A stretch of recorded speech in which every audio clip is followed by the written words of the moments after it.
Hujambo na karibu kwenye episode nyingine ya True Stories of International Students. Hapa ni mambo ya ukweli kabisa kuhusiana na uhalisia wa maisha kwa wanafunzi ambao wamesoma vyuo vya kimataifa. Mimi ni Ivan Henrik na leo niko na Tayana. Tayana yeye amesoma China. Mambo vipi? Poa, mambo. Safi sana. Niambie zaidi kuhusiana na Tayana. Tayana Didas ni binti wa Kitanzania wa makamo. Kwa nini wa makamo? 2000 sipo, ejigo sipo, kwa makamo. Upo hapo katikati. Okay. But there's not much depth into me other than I'm just a business woman. I do business, but also I run an NGO.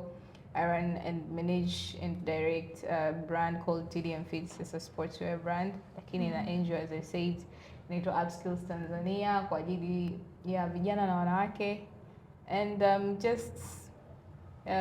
I have a little bit of humor. I'm a friendly person. And I think I'm 100 all the time. Mbona wajisifia sana? Kwa sababu sasa nimetafuta vitu vya kujiponda sivioni man. Okay. Watu wengi wana ndoto ya kwenda kusoma nje ama katika vyuo vya kimataifa lakini hawapati nafasi hiyo. Yeah. Kwako ilikuwaje? So at that time actually haikuwa rahisi sababu I mean ulinganisha na sasa hivi at least kidogo kuna elimu imekuja hivyo, watu wanajua kuna exposure na vitu kama hivyo, but kwa kipindi mimi nataka kwenda ilikuwa kidogo ni swala fulani hivi, so kila mtu anafanya na hata kwenye agencies za kupeleka zilikuwa zinahesabika na zizo zikawa nyingi, lakini kuna wengine scammers and stuff like that, so it was a bit hard. Na hata ile tu kwa wazazi kuwa exposed with the fact kwamba namtoa mwanangu nampeleka ugaibuni huko mita sijui fiti mbali na mimi, kidogo ilikuwa ngumu tofauti na sasa hivi wazazi wanaanza kuelewa okay, ukimpeleka mtoto hata mbali anaweza akajijenga kwa exposed na vitu kama hivyo, so it was a bit challenging but it happened. Ulisoma course gani? Nilisoma International Economics and Trade.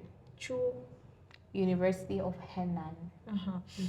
Ilikuwa rahisi ama ngumu kiasi gani kuchagua kozi ambayo unataka kusoma na mpaka kupata chuo ulichokwenda kusoma? Okay. So kuchagua course ninayotaka kusoma actually hakukuwa na options nyingi. Unajua as an international student unakuwa na limited courses za wewe kuapply. So kwenye hii economics and trade at least ilikuwa imeangukia kwenye kitu ambacho nimetazamia kufahamu na kujifunza na kukifanya kwa mbeleni ambacho ni biashara.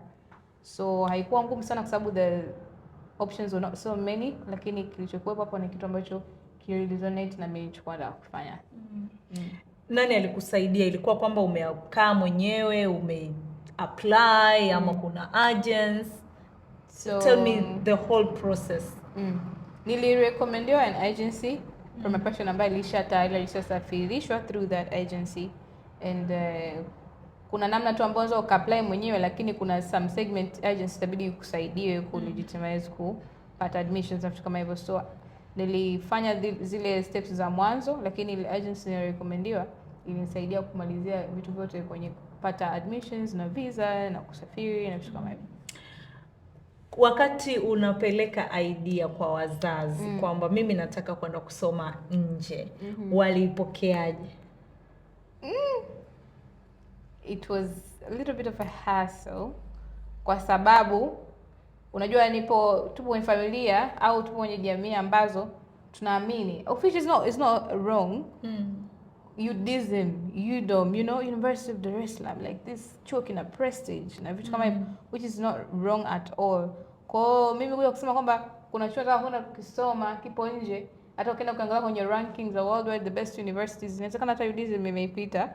So obviously wazazi watakwambia why not go to UDSM, why not go to UDOM. Lakini ngasema the course ambayo I want UDSM hakuna na UDOM hakuna, kwa sababu actually I applied to all of those na nimesoma semester moja UDSM.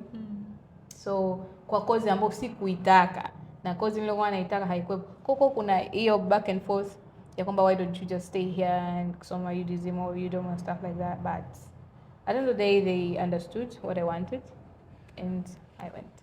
Walikuachia tu kirahisi kwa sababu watoto wa kike unajua ndo vile jamani binti yangu ndo huyu namwangalia Vipi akazamia?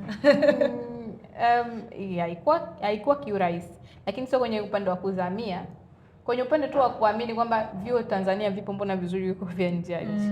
Lakini kwenye kuzamia, sababu mimi nimesoma boarding tangia chekechea, kwa sijakaa nyumbani sana tangia chekechea mpaka form 6. Kwa hiyo mimi kwenda kusoma nje ya nchi ni kama tu nipo mbali, lakini hamna hata tofauti sana. Kwa haukuwa mtoto wa nyumbani. Sikuwa mtoto wa kudeka nyumbani. Okay. Wakati unafika China sasa, ilikuwa rahisi ama ngumu kiasi gani kuadapt mazingira ya nchi ya watu?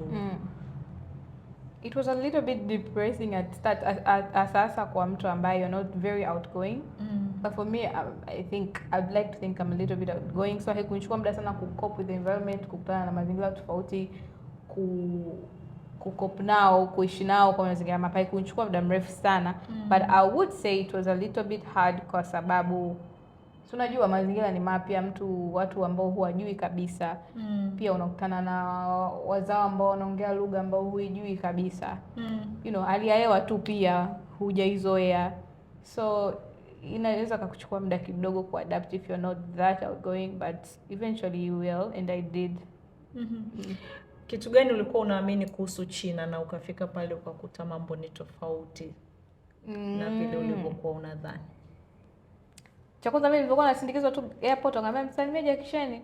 Nikajua hapa nikifika na mimi airport nikitua namkuta Jackie Chan. Sikumkuta. Mbanga narudi pia sijai kuona naye. I mean that is expectations hivyo, lakini kuna zile expectations pia, like unajua ukiwa hapa nchi huku unasema ukiona tu mtu yupo abroad, any country but abroad, so you just think of money. So you just think like easy money everywhere, and you just walk 2 steps money. But it wasn't like that. There is opportunities and money, but you will have to work ili kuzipata. Yani usio umekaa tu unakutana, unajua unaweza ukajua ukitoka tu nje ya nchi, ukitoka nje mtu amekuona tu, wow, you're beautiful, you're black, money. But no. So that be expectations too, za kupata like easy money, fast money, but also just meeting those famous Chinese people we all know about. Okay. And what was your first cultural shock baada ya kufika China? Cultural shock. So I don't know if this is a culture thing, but just a little bit of racism. Sasa sijajua kwa kule na fall under what. I did not expect nchi kama China ku practice au ku believe in racism. Sababu mimi nilikuwa najua that's ni kitu cha Marekani. Yeah, but kwa China nilikikuta na nilikiexperience first hand. Kwa kidogo I was shocked. Sasa sijajua kama hiyo ina fall under culture thing. Ilikuumiza? Obviously, yeah. Sababu siku expect na tujakulia mazingira yale ya kuambiwa you are lesser than mtu mwingine au mtu mwingine kwa juu zaidi yako just because of how they look. So yeah, that one. Usingeniambia hiyo lingekuwa swali langu linalofuata, kwa sababu hata mimi nilipofika China kwa mara ya kwanza yani ilikuwa hiyo kwa sababu kule mtu akikuangalia down yani they mean it. Exactly. Nadhani tofauti hata na ukienda Marekani kidogo wanaficha kiasi, lakini kwa China kidogo yani anakuonesha waziwazi, yani hata usiniulize usifanye kama hata mtoto tunaanza kukushangalia. Watoto si malaika wale chochote. Ukamwona kabisa mtoto anakuja anataka kushangaa nini, anakuwa do, mama yake kabisa anamkataza, anataka kumchapa, unaona yani kama kashika uchafu au nini. But it's not to all people. Yeah. Lakini sana wale wazawa wale ambao hata nje ya China hawajai kutoka. Wana hizo imani bado. Ilifika time ukazoea ukaona kama kawaida. Yeah, sana. Baada ya muda tu unazoea. Kwanza baada ya muda wewe mwenyewe ukuta tu watu wanakushangaa na kupiga picha kisirisiri, unawafuata unaambia niambie nipige pose, nipige hizo picha. Na kufanya mapozi wanapiga picha zao. Unawaacha. Okay. Huko ukiwaza labda ukiweka pose ama ukikupiga picha wanaweza kuzitumia vibaya ama kukubuli? No really, yani sababu tu nishazoea mazingira na nikaja kugundua baadaye inaweza isiwe all racism. Apart of it ikawa tu they are not familiar with a person kama wewe, you know. Kwanza ukaenda umesuka manywele yako makubwa au hawazijui. Kwa hiyo akawa anakushangaa tu nywele, unajua. Kwa kuna muda nikaona okay, part of it inaweza ikawa racism, lakini a big part of it is just curiosity. Okay. Tuzungumzie sasa elimu yenyewe. Kuna tofauti gani ya elimu na mitaala kati ya vyuo vya China na Tanzania? Okay, so the big difference ni kufundisha zaidi practically than theoretically. Kwa Tanzania mitaala ya huku tuna syllabus ambazo tunafundishwa, ndio kunakuwa na some practical, lakini ukilinganisha statistically huku tuko chini kwenye kupractice. Tukiwa tunasoma tunahimizwa sana mtakuja practice baada maybe field or internship, lakini kwa China practical ni kubwa kuliko theory. So nadhani that's the big difference. Okay. Wakati kabla tujaanza kurekodi hapo uliniambia umesoma vyuo viwili kwa wakati mmoja. How was that possible? Sasa pale nilikuwa nataka tu kuprove wahenga kwa sababu unaweza ukashika mawili na moja lisikuponyoke. Exactly. No, kidding. So Ilikuwa what happened is I applied kwenda China kwa kusoma hiyo course niliyokueleza. Official course was like 4 years. Na katikati ya masomo yangu ikatokea corona, of which nilirudi tu kama likizo, then nilipokuwa likizo huko ikatokea corona, COVID-19. So mipaka kama imefungwa na vitu kama hivyo. Kwa hiyo kipindi nimekaa pale for a whole year 2020, mipaka imefungwa na hatujajua mwisho wake utakuja kuwa nini. So mamangu pia akanishauri, akaniambia how about kipindi hapa mmekaa mnasubiria like itaisha hii corona au haitoisha, kwa nini usi apply chuo hapa, sababu unaweza kule hata ikawa hata hiyo degree hautoipata. So nika apply hapa, na nilivyo apply hapa kule ikaja maelezo kwamba we're going to continue kusoma online. So hiyo nikaona sio shida kabisa, kwa sababu kwenye ratiba za online tunasoma 3 times a week. Na kwa muda ambao China ni asubuhi, huku ni kidogo jioni au usiku. Na huku nika apply chuo masomo ya jioni. Na tunapishana masaa mengi kama 6. Kwa nikaona I can handle it. Kwa nikafanya tu kote. Aha, kwa umepata degree hapa Tanzania na China. Yeah. Hapa Tanzania ulisoma course gani? Mass communication. Chuo gani? Tumaini. Aisee, hongera, wahenga wanazidi kuona haya. Wahenga wana pa kuweka sura. Maneno yao hayana relevance. Lakini sio kwa kila kitu, sio vipi kuhusu lugha? China ni nchi ambayo ina embrace sana Kichina. Hata ukifika mgeni, hata kama utajua kuandika ile Kichina chao, utakwambia utajifunza hata kuongea, lazima ukiondoka ujue maneno mawili matatu. Inakuwaje kwenye masomo? Kwenye masomo, so actually kusoma Chinese ni mandatory. Yaani hiyo sio kitu unachoweza kuchagua. Mimi course yangu haisemi ni mandatory. Haijalishi unasomea udaktari, udereva, uengineer au biashara. Lazima usome Kichina, lazima usome culture yao kwanza, historia ya China and everything like that. Kwa hiyo kutokana na hicho itakulazimu tu kama international student you will have to. Kwa sababu pia kuna some point ambayo if you fail the Chinese class you won't get to graduate hata kama umefaulu kozi yako yote. Kwa hiyo inakulazimu tu either usome, hata kama husomi basi kalili, ukiondoka tu utasahau wewe, utajua wewe, but you have to pass that ili umalize masomo yako. So after a while nadhani lugha inaweza isiwe shida sana kama ukiwa dedicated na kusema I want to learn a new language. Lakini sasa kama kidogo na wewe kidogo ndo kichwa chako kama mwenzangu na mimi, unaweza mpaka unaondoka pale umekaa miaka 6 ukajua tu ni hao. Na mnasoma sasa Kichina kama somo, lakini lugha ya kufundishia inakuwa Kiingereza. Yeah. Yeah, hiyo ni choice ya mwanafunzi. Kwa ukisema mimi nataka kusoma, sababu pia inategemea choice ya mwanafunzi na aina ya chuo. Kuna vyuo ambavyo hawana English speaking teachers. Yaani hamna mwalimu ambaye amejifunza hata Kiingereza, hajui. Kwa hiyo ukija mwanafunzi anataka kusoma kwenye chuo hiko, jifunze tu Kichina. Kwa sababu hata lectures wao they don't know English. Okay. Yeah, afu kuna vyuo ambavyo wana international teachers sasa ambao they know English, then you choose I will learn my course in English, then I just take Chinese as a subject. Kwa mlikuwa mnatenganishwa kwamba labda wa China na ambao wanatoka kwenye mataifa mengine? Yeah, sasa kwa ambao mnasoma kwa Kiingereza inatubidi kutenganishwa na Wachina kwa sababu wao wanafundishwa kwa Kichina. Lakini kuna baadhi ya masomo ambao mnaweza mkakutanishwa kama hiyo Chinese subject, lakini kama mkiwa na practical. Sababu kuna practical zingine you have to go to maybe a lab or maybe a studio or something like that, ambao ni maelezo sana kuliko kuongea. Mnaweza mkachanganya na Wachina. Umeniambia hapo mwanzoni kwamba wewe ni outgoing person. Ulikuwa una balance vipi maisha ya shule na social life? Your social life? Actually it's pretty much easy to balance social life and school life kwa China than Tanzania, kwa sababu wa Tanzania pia nimesoma Tanzania, nimeona kidogo Tanzania ni ukiamua ukisema mimi nataka kugraduate, wewe kazani tuna chuo. Ukijichanganya na social life utasapu. Kwa China it was a little bit easy kwa sababu pia ratiba zao hazipo zile za kumkomoa wanafunzi. Yaani zipo reasonable. Alafu hata katikati ya lectures kuna break times, your head is not compressed all the time. Kuna lunch ya muda mrefu lakini mnawahi kutoka, yaani madarasani kwenda mabwenini na vitu kama hivyo. Lakini pia kuna muda wa michezo ambao ipo kwenye ratiba ya chuo.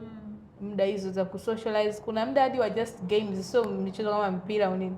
Yaani kama hizi sisi tunavyocheza sio SIS by show, muda wa kuinteract na vitu kama hivyo. So nadhani hata wao pia they are big on influencing student to balance school life pia social life. Okay. And hiyo ilikuwa ni moja ya sababu ile kufanya kuchagua kwenda kusoma China ama uliyakuta huko? Niliyakuta. Naonekana kama napenda michezo. Unapenda michezo mpaka una brand ya michezo. Sio maskhara ujue, maana yake ni kitu ambacho kiko ndani ya damu, sivyo?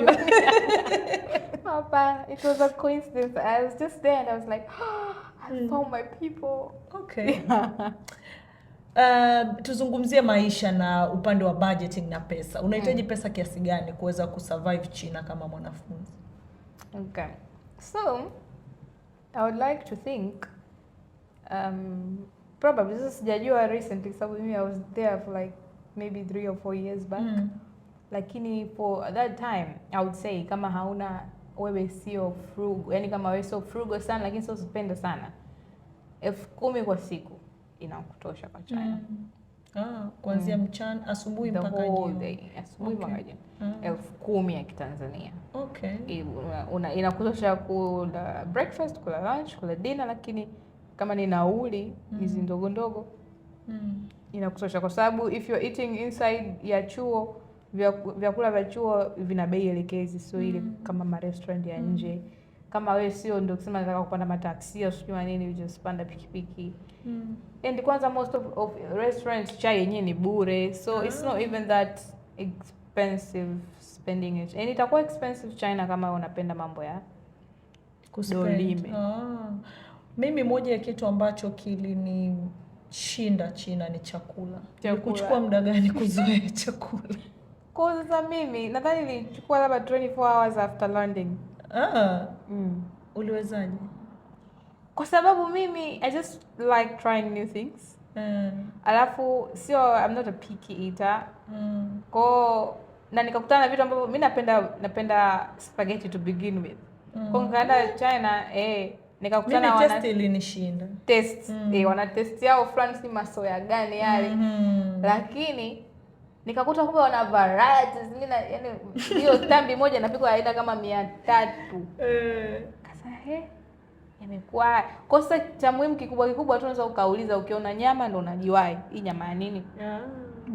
Sijakwekea kabisa nyama umjui. Ulikuwa unawasiliana vipi na ndugu zako baada ya kufika China? Kwa sababu unajua kule ukifika WeChat. So there's this thing called VPN, I'm sure you know of it. Ukiwa na VPN najua, lakini nilipata tabu. Ulipata tabu? Yeah, nilifika pale nilijaribu kama VPN 10 kwa sababu nyingi wamezizuia. Alafu nadhani moja ya kitu ambacho nilijifunza kutoka kwa Wachina ni uzalendo, kwamba ukimuuliza mtu vipi naweza kutumia VPN gani, anakuuliza VPN kwanza ndio nini, mimi sijui. Kwa hiyo ana feel kwamba muda wote wako surveilled.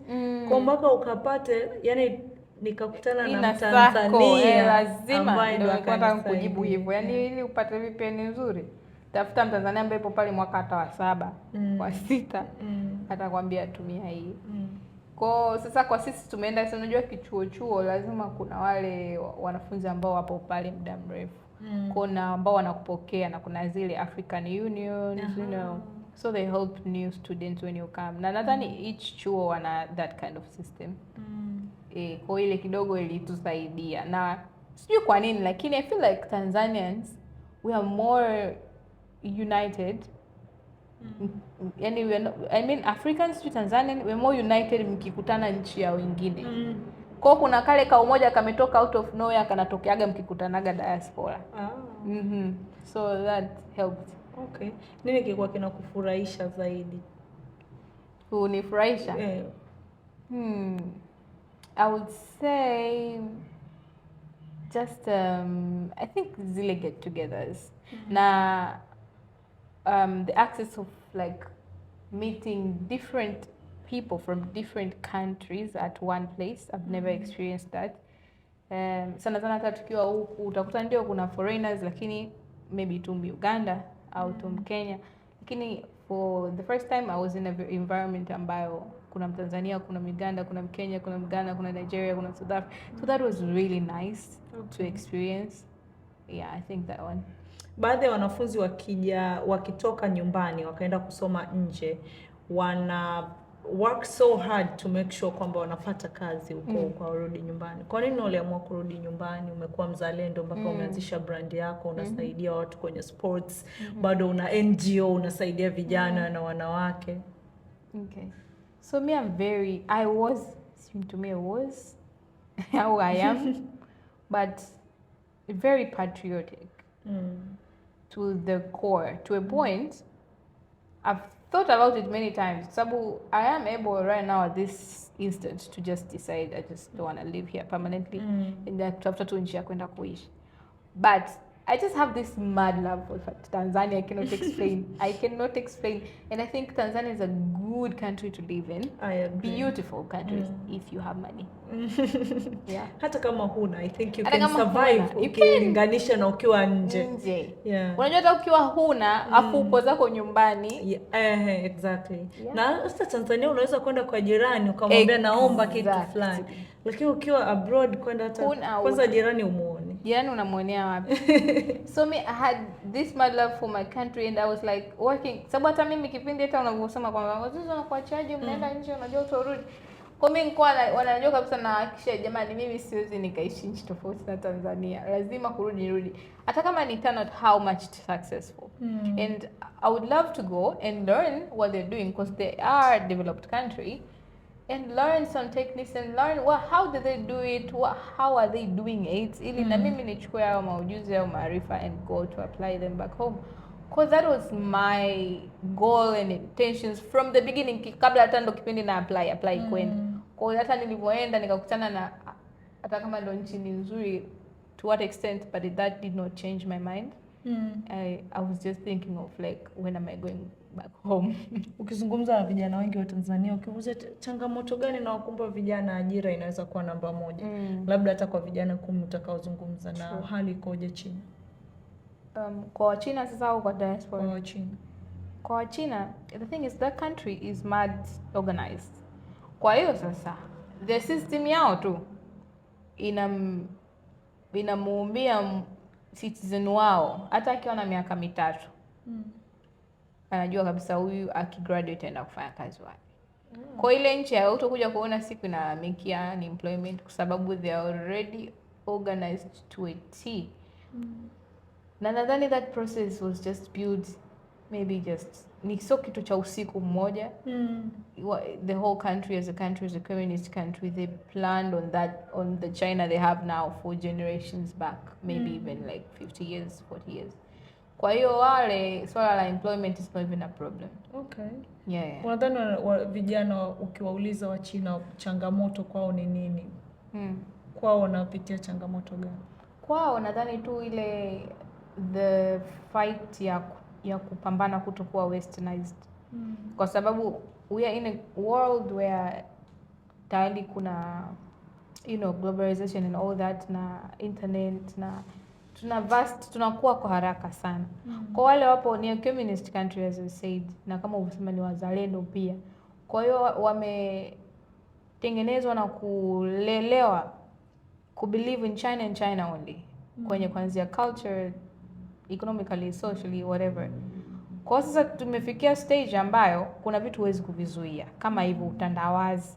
Kwa wale wanakuwa wanapambana kupreserve as a Chinese, abaki as a Chinese as possible. Umarekani usimuingie, UK usimuingie, ni western, of which is very hard. Na kuna mazingira ambayo mkienda na mnapotafuta mafanikio, kuna vitu huwezi kuvizuia. Ni kama tunataka sasa hivi kusema AI ni mbaya, AI ni mbaya. But tushafikia stage ambayo if you can beat it, join them. Kwa nadhani iko ni vita kubwa ambao wanataka kupambana nayo, kupreserve as much Chinese as possible na kuzuia western culture isiwaingilie. But kidogo ni vita, but they are going there. Lakini sidhani kama it's possible. Ni ngumu sana. Kama ungepewa nafasi ya kuishauri serikali, kitu gani serikali ya Tanzania kitu gani ijifunze kutoka China kwenye mfumo wao wa elimu, ungewashauri nini? Nadhani kupandikiza mbegu ya chachu ya kuwa better than anyone else from ukiwa mdogo sana, lakini mbegu ya kuwa as mzalendo as possible kuanzia mdogo sana. Na mdogo sana manake from chekechea huko, from 4, 5 years, 6 years.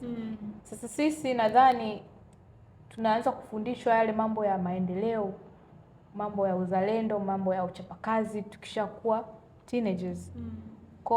Kuna zile akili ambazo zitachukua ndio, lakini kuna zile akili ambazo hazitochukua. So in China they plant that seed from children, small children. Wanafundishwa uzalendo, wanafundishwa ukakamavu, wanafundishwa uchapakazi, wanafundishwa you're not supposed to be a loser. 3-year-old child. So that helped that country a lot. Okay. Wewe ni Mkatoliki?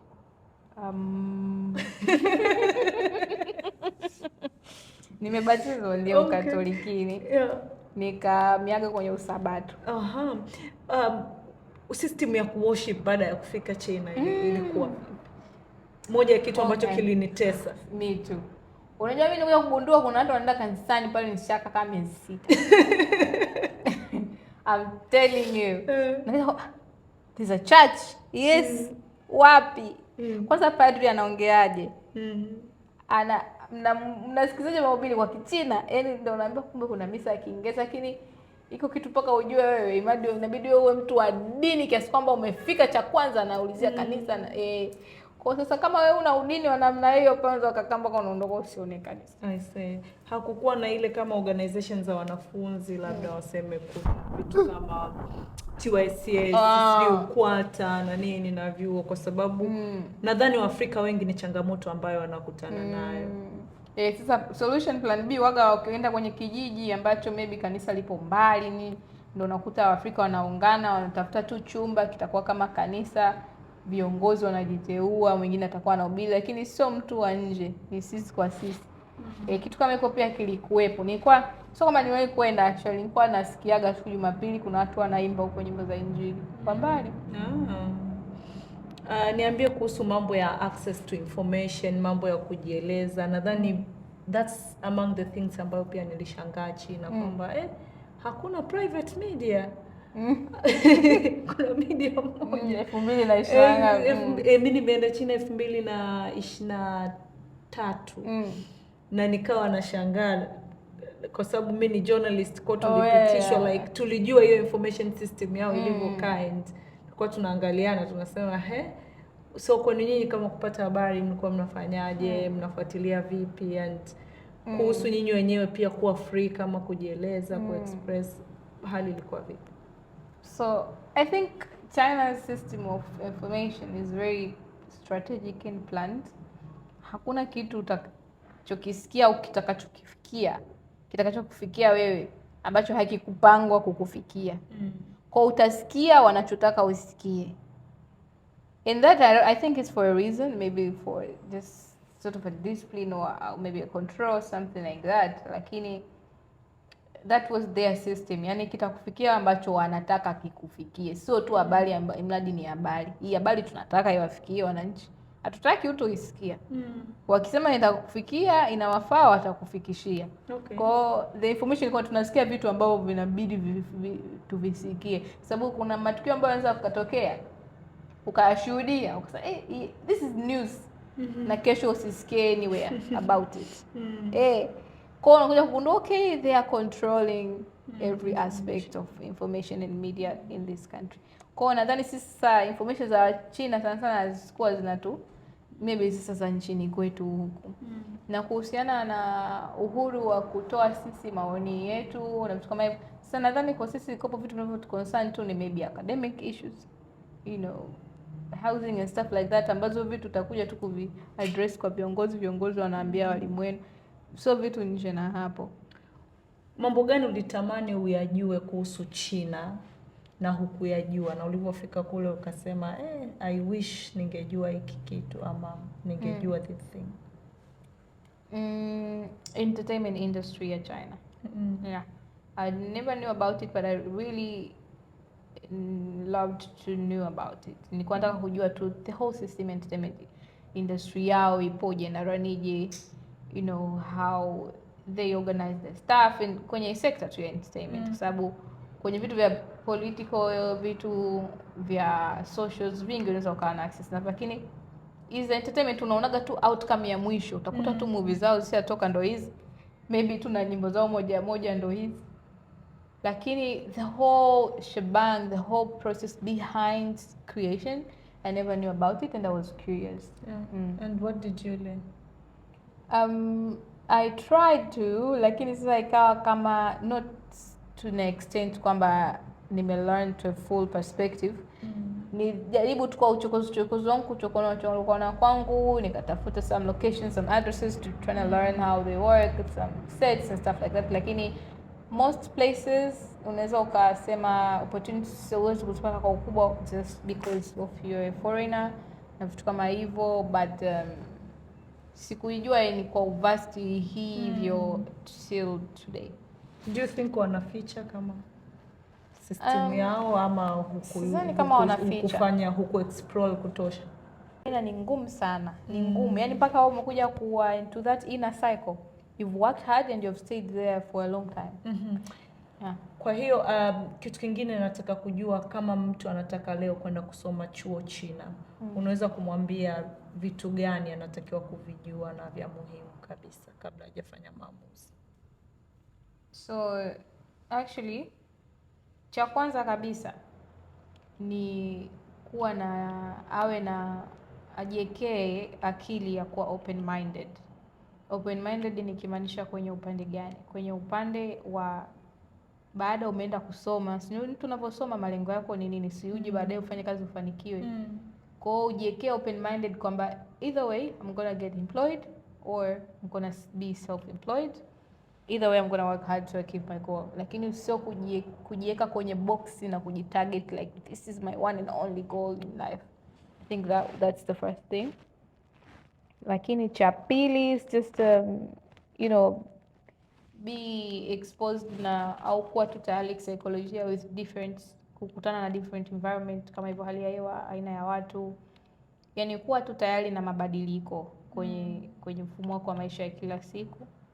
Lakini pia the third thing ni kuwa alert now, yani usiwe nyuma kwa sababu China as a country is a very big country kwenye kupata opportunities.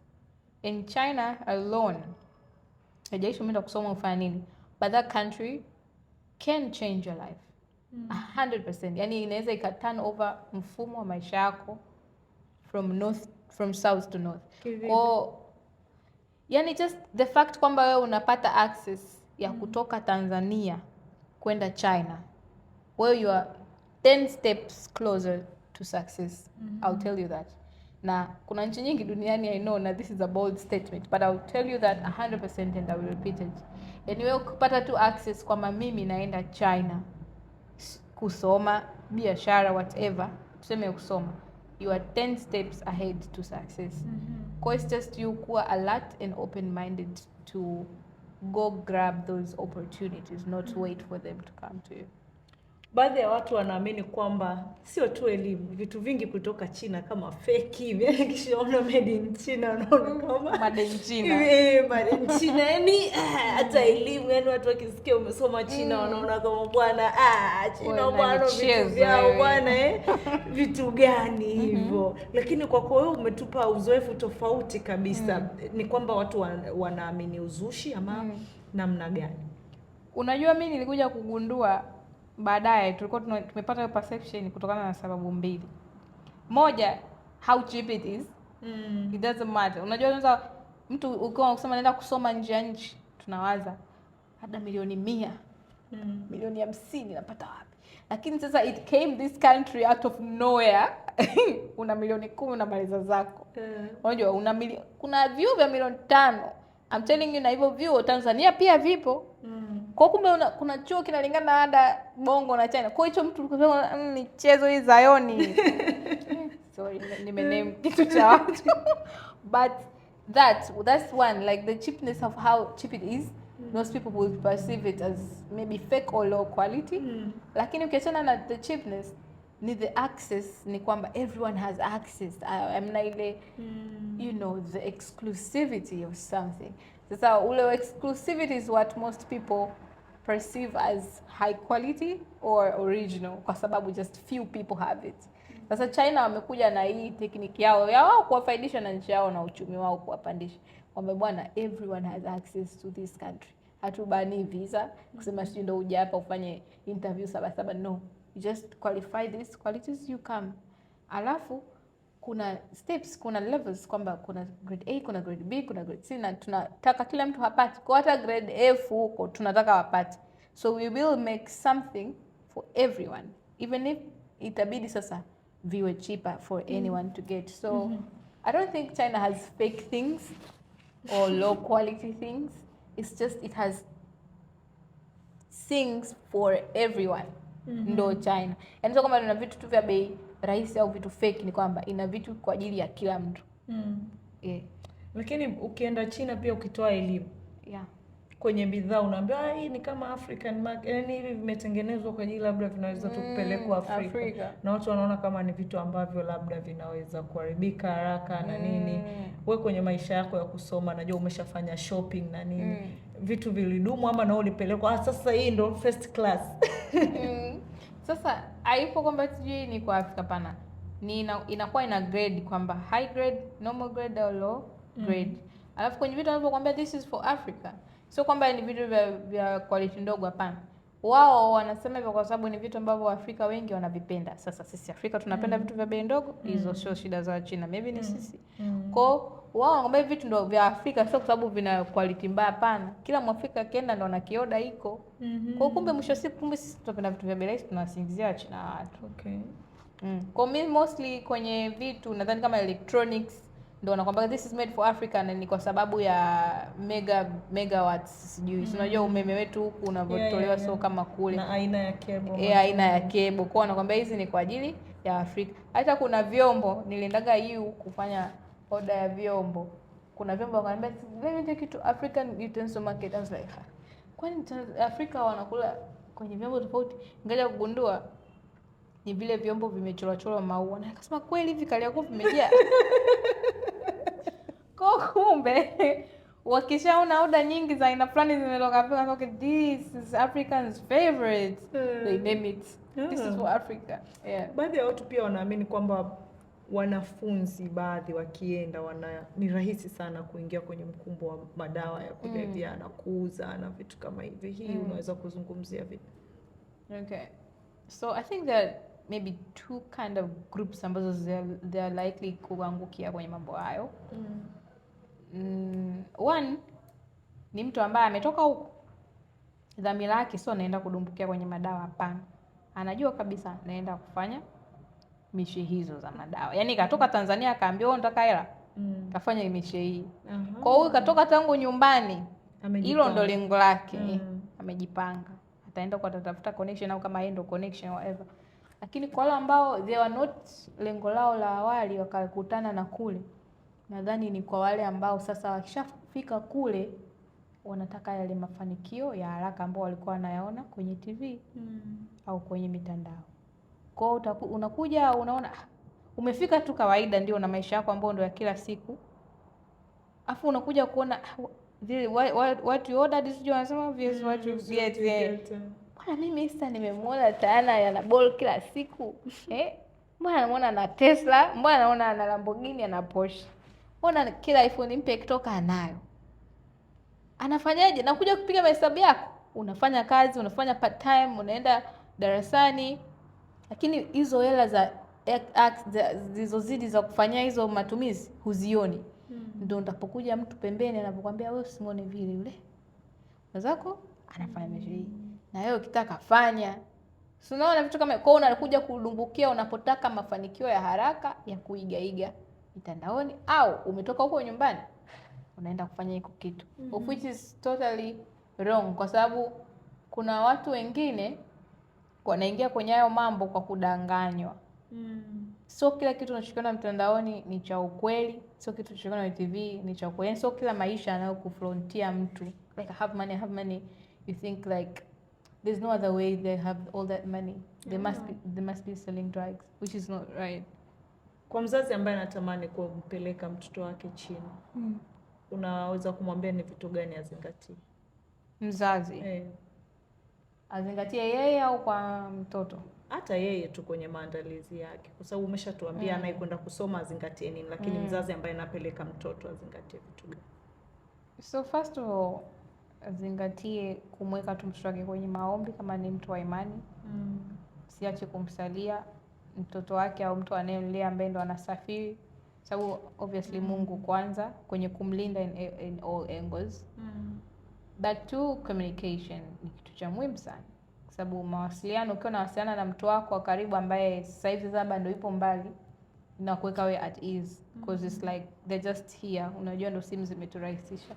Kwa just having the good communication now, kuzingatia hicho. Lakini cha tatu is just sasa kama ni mwanafunzi kujipange kwenye kumhudumia, sababu wanafunzi wengi unakuwa hata ukimsafirisha akaenda kusoma, hela za matumizi pia anategemea mzazi, hela za kula, hela za kuvaa.